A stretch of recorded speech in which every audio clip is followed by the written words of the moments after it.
Ayan, Master, sa mga nagtatanong online, paano daw sila magpapakain ng dasal, wala daw silang alam ng orasyon.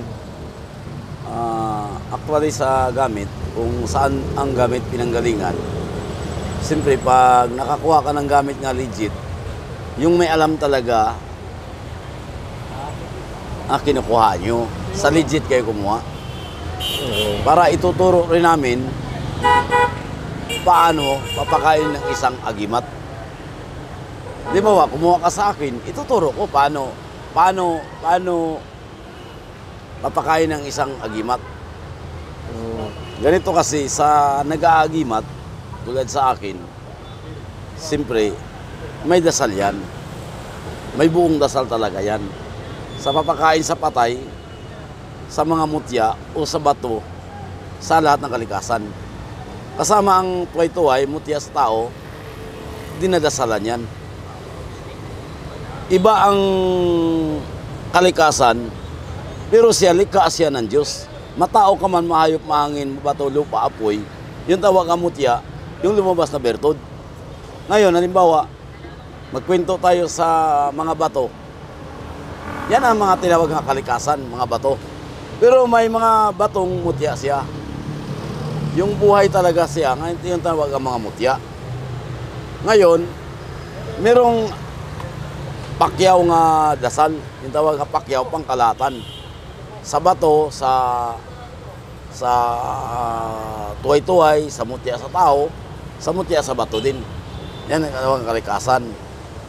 Andin yung mga dasal na yan, siyempre, nakapile siya.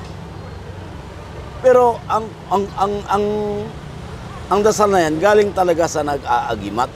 Kaya doon kayo kukuha sa legit na pamaraan, legit na agimat. Hindi yung kumuha lang kayo ng bagay nga hindi legit para kung itatanong nyo sa kinukuhaan nyo kung may dasal ba talaga yan. Siyempre, bago i-release ang isang bagay, babasbasan siya. Mabato ka man, mahangin, matubig, matao ka man, basbasan siya sa dasal. Parang isang bagay, nagkakaroon siya ng buhay. Di ba, tao ka. Marami kasing basbas. May basbas sa apoy, may basbas sa tubig, may basbas sa espada. Yan ang mga basbas. Ngayon, kung ang lahat ay kinakarga sa isang bagay, doon ka maliligtas. Maligtas ka sa apoy, maligtas ka sa mga bagay, sa bala, maligtas ka sa taga, maligtas ka sa pasabog, maligtas ka sa kulam, kasi may dasal yan siya. Kaya lahat yan kinakarga ng isang bagay. Kaya ang tawag, pakyaw nga dasal, pangkalahatan na. Ngayon, ang tinatawag nga dasal, prayer, may pakain ba yan? Siyempre, yung nagbigay ng karga ng dasal, kayo, may pakain yan. Sagutin ko na ang totoo, nga may pakain talaga. Bakit may pakain siya? Siyempre, tama sa atin niya kumakain araw-araw. Daily bread siya. Ngayon, kung ano ang binigay ng manggagamot sa'yo, yun ang dasalin mo. Pero sa legit na pamaraan, hindi yung gawa-gawa lamang. Legit ba yung may katotohanan ba? Kasi marami naman nabibinta ng agimat ngayon eh.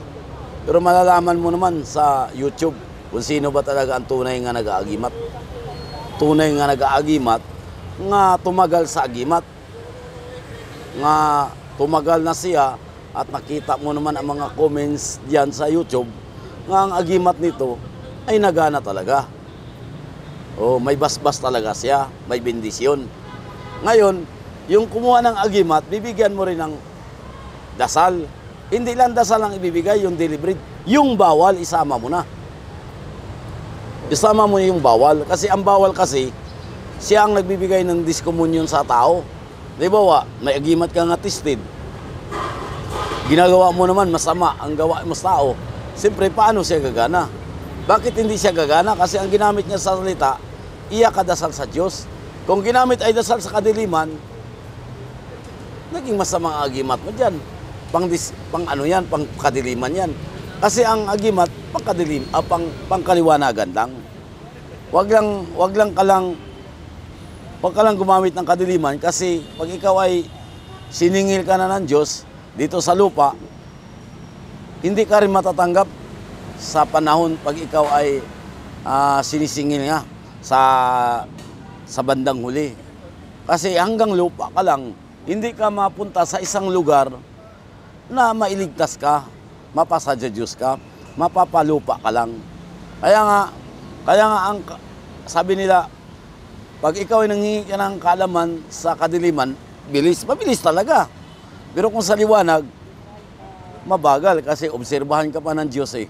Obserbahan ka nga kung totoong tao ka ba, karapat-dapat ka ba nga maglingkod ka sa Kanya, malaman ng Diyos na kunwari ka eh. Kunwari ka nag-aagimat, malalaman yan. Yung tinawag na pakain, depende yan sa nagbigay ng agimat. Kung yan ang proseso niya, orasyon ang binibigay niya, pero yung file talaga sa orasyon, hindi yung walang file. And then ay yung heading, alamin mong heading. Heading. Oh, yung heading sa pangalan sa dasal. Hindi yung bibigyan ka ng dasal, dasalin mo, malay mo kung anong klaseng dasal yan. Di ba? Kailangan yung heading. At magtanong ka rin sa may alam, hindi yung diretso-diretso ka.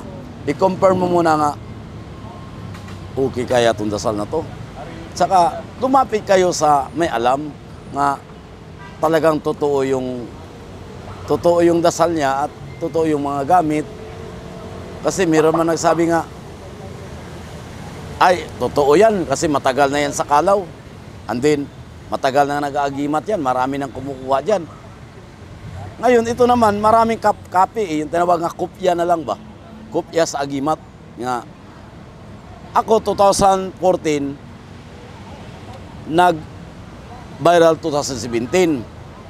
Inauna yung vlog ko eh, 2017. Sunod, nag-dag din sila ng 2023. Napalabas ko na yung agimat. Nalaman nila nga, yun ang labas ng 2017. Siyempre, kopya ang tawag, anak. Kopya talaga. Hindi sabihin nga, ikaw ang nagtuklas sa isang bagay. Kasi ang tao, nag-research yan sa YouTube kung sino ba talaga ang nauna sa pagbinta ng agimat. Sino ba talaga ang nagpapiliwanag ng husto. Siyempre, sinusuri yan nga, ito talaga may explanation. Kumbaga, may alam ka talaga. Hindi yung nag-aagimat tayo nga, hindi natin i-explain kasi yung tao, magtatanong sa isang bagay yan. Pag hindi mo talaga mapaliwanag, hindi mo talaga alam yan. Kasi kinukuhaan ka ng ideya eh. O pag tanungin ka, i-explain mo, tuloy-tuloy, walang kopya. Iba yung nag-aagimat ka ng 14, 17, nag-viral ka. Sunod, pinalabas nyo yung agimat nyo rin. 22, pare po kopya. Oh. Yung nauna, yun talaga ang nagpapaliwanag talaga sa agimat. Yun talaga ang naging katotohanan siya nga nagbinta talaga yan ng agimat. Oh, kaya tayo sa totoo lang, yung legit lang talaga ang diyan ang kunin natin. Kasi para hindi sayang yung pera. Ang sa atin, aagimat, siyempre dinadasalan, may bawal, at may pakain din. Halimbawa, dinasalan ko na to, ibibigay kong bawal, ibibigay ko rin yung dasal din. Yung dasal na binigay ng Diyos sa atin. Kahit isang Our Father, I believe in God, Hail Mary, glory, yun lang ang dasal mo, ililigtas ka na noon sa agimat. At saka yung mga bawal, sa sugal, inom, biros, pang babae, sugal, may mga agimat din bawal sa patay, huwag nyo siyang dadalhin. Oh. At saka yung agimat nga tinitesting, nag-i-impact din yan sa atin. Halimbawa, tested na yung gamit mo, yung tinitesting nila, may sumbalik yan sa katawan mo, makakasakit ka dyan. Oh, kasi magagalit ang salita ng Diyos, ng isang bagay, tinitesting nyo. Nakita mo naman niya gumaling yung tao, dinasalan mo, nakita mo naman niya kumuha ng gamit, naligtas. Bakit subukan mo pa nga ipakita mo pa sa ang agimat mo nga ipabaril. Kung sa akin lang, pinagbabawal sa akin yan. Kaso lang, ito yung mga customer namin, gusto nila i-testing ang isang bagay kasi para makita ang katotohanan. Pero may testing na kami dyan sa baon namin sa Krami. Nag-tested na talaga yan. Kinukuhaan mo yung base, halimbawa, nang gamot ka ng ulam, dinasalan mo yung tao na pagaling. Siyempre, yung ibang agimat, ibang dasal na ginamit mo, gagana rin yan. Kasi salita ng Diyos yan eh. Gagana yan lahat. Kasi more or 32 years ago, sa pagdadasal mo, siyempre, ibibigay ng Diyos sa'yo yan, maawa yan sa'yo. Bibigyan ka ng pagkatao ng lahat ng dasal yan, papaganahin niya yan. Oo. Papaganahin ng Diyos yan dahil naawa na yan sa'yo. Naawa ba? Naawa na sa'yo nga araw-araw ko nagdadasal, siyempre papaganahin niya yung dasal natin. Oo. Almost 32 years. 32 years yung pagdadasal mo, siyempre, papaganahin. Halimbawa, for example, ikaw ay gumawa ng kabutihan sa 360 days, gumawa ka ng kabutihan, ang hiling mo sa Diyos nga matuloy ang imong hangarin, mabigyan ka ng magandang buhay, ibigay sa Diyos yan. Kasi gumagawa ka araw-araw eh. Yun ang example ko sa paliwanag ko. Kaya nga tayo, halimbawa, gumawa ka ng 1 taon, perfect kabutihan. Sunod, naghiling ka sa Diyos nga, tagalingin mo po ako, dugtungan ang buhay mo niyan. Kasi araw-araw ka nagdadasal eh. Imposible man nga hindi ka gagaling. Hiniling mo lang sa Kanya. Kasi wala nga imposible dyan sa dasal. Ang way dyan sa kaligtasan natin. Kaya nga, ang dasal, isa rin nakakatulong sa atin. Kaya, ang tanong ni Sir Portia sa akin, yung agimat ba, may pakain ba yan? Normal, may pakain yan. Yung sinasabi ko, bakit? Binigyan ng orasyon yan, binasbasa na yan. Kaya sabi ng Diyos, dasalin mo to, ang bigay kong dasal, ililigtas ka niyan. Yun ang sabi niya. Oh, kaya nga ang dasal, isa ka Our Father, I believe, Hail Mary and Glory be. Yun na yung dasal talaga, yung pakain na yan. Pero yung isang bagay, binuhay ng ano yan, binuhay ng tinatawag nga manggagamot, binuhay ng isang bagay. Halimbawa, ang tawag sa akin, Sovereign Blessor, ako ang nagbigay basbas sa aking gamit ng anti-crime bakal. Binabasbas ko yung gamit, kaya pag-release ko sa iyo yan, buhay na yan. Ngayon, bibigyan kita ng bawal at bibigyan kita ng dasal. Yun ang paliwanag ko sa tanong ni Sir Portia sa akin. Okay, maliwanag na maliwanag nga ang gamit ay may pakain na dasal. Kat? Okay, salamat.